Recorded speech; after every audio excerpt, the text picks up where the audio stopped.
Assalamualaikum warahmatullahi wabarakatuh. Perkenalkan, nama saya Siti Fadilah Nur Aziza dengan NIM 25030194119 dari kelas PKD 2025. Di sini saya membuat video edukasi dengan tema judul Interaksi Ideal Bersama Al-Quran. Di tengah kesibukan kita sehari-hari, pernahkah kita berhenti sejenak dan bertanya seberapa dekat kita dengan Al-Quran?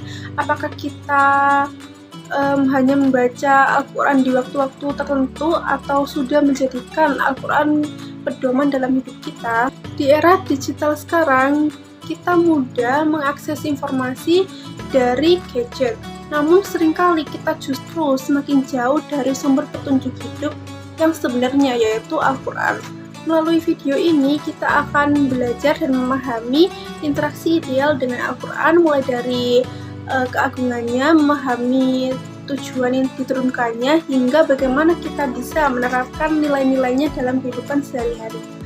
Pertama-tama yaitu terdapat keagungan dan tujuan Al-Quran.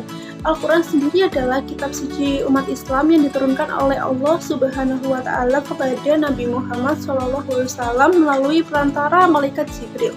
Keagungan Al-Quran tidak hanya terlihat dari keindahan bahasanya, tetapi juga dari kandungan maknanya yang sangat dalam dan relevan sepanjang zaman.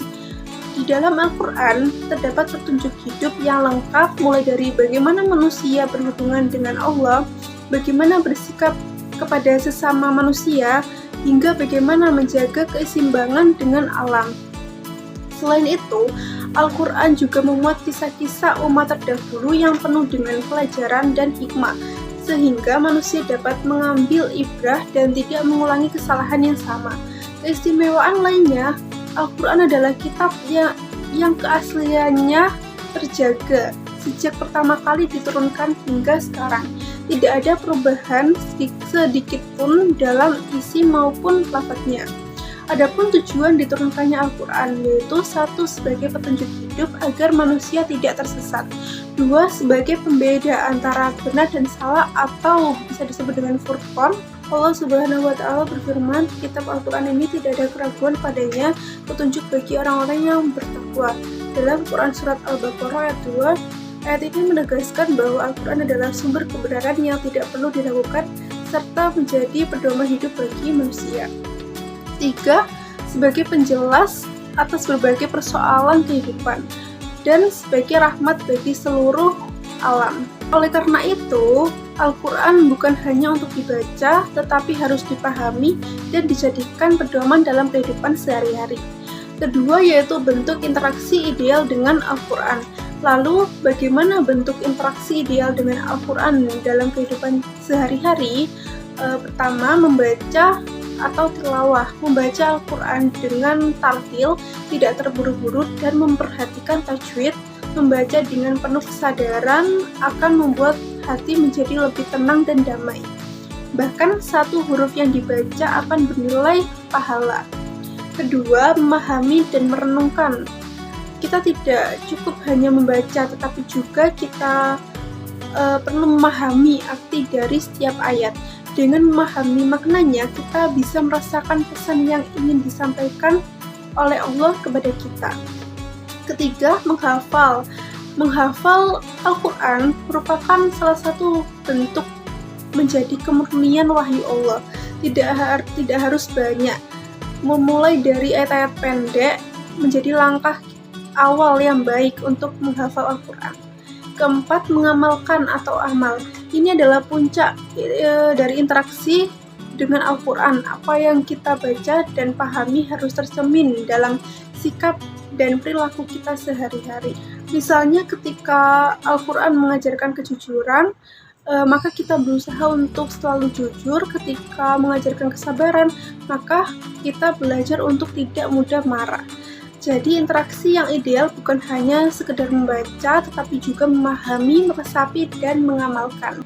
Allah Subhanahu wa Ta'ala berfirman, ini adalah kitab yang kami turunkan kepadamu, penuh berkah agar mereka mentadabburi ayat-ayatnya. Dalam Quran Surat Syad ayat 29, ayat ini mengajarkan bahwa setiap ayat memiliki pesan yang perlu kita renungkan sehingga dapat memberikan perubahan dalam diri kita. Ketiga yaitu terdapat sikap terhadap Al-Quran. Sebagai generasi muda, kita memiliki peran penting dalam menjaga dan menghidupkan nilai-nilai Al-Quran. Kita harus memiliki semangat untuk membaca Al-Quran, walaupun hanya beberapa ayat setiap hari, tetapi dilakukan dengan konsisten. Selain itu, kita perlu memiliki keinginan untuk memahami maknanya, misalnya dengan membaca terjemahan, tafsir, atau mengikuti kajian keislaman. Yang tidak kalah penting adalah mengamalkan ajarannya dalam kehidupan sehari-hari.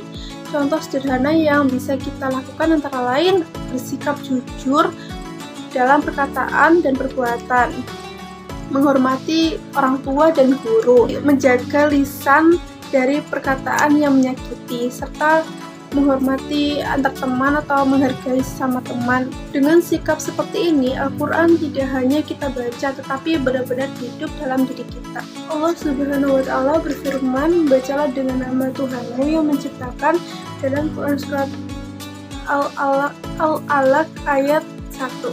Ayat ini menjadi pengingat bahwa membaca adalah langkah awal dalam memperoleh ilmu dan petunjuk. Keempat yaitu peran dan fungsi masjid. Masjid memiliki peran yang sangat penting dalam membangun interaksi kita dengan Al-Quran. Masjid bukan hanya tempat untuk sholat, tetapi juga memiliki sebagai fungsi berikut.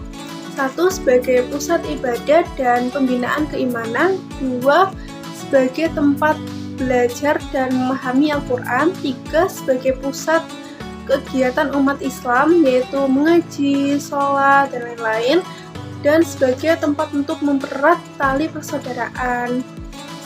Di masjid, kita mengikuti kegiatan seperti tadarus Al-Quran, kajian keislaman, dan belajar bersama. Hal ini akan membantu kita lebih dekat dan lebih memahami Al-Quran. Akhirnya, mari kita jadikan Al-Quran sebagai sahabat hidup kita.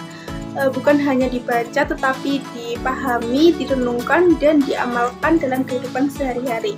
Karena dengan Al-Quran, kita akan mendapatkan hidup yang lebih baik di dunia maupun di akhirat. Sekian video edukasi dari saya.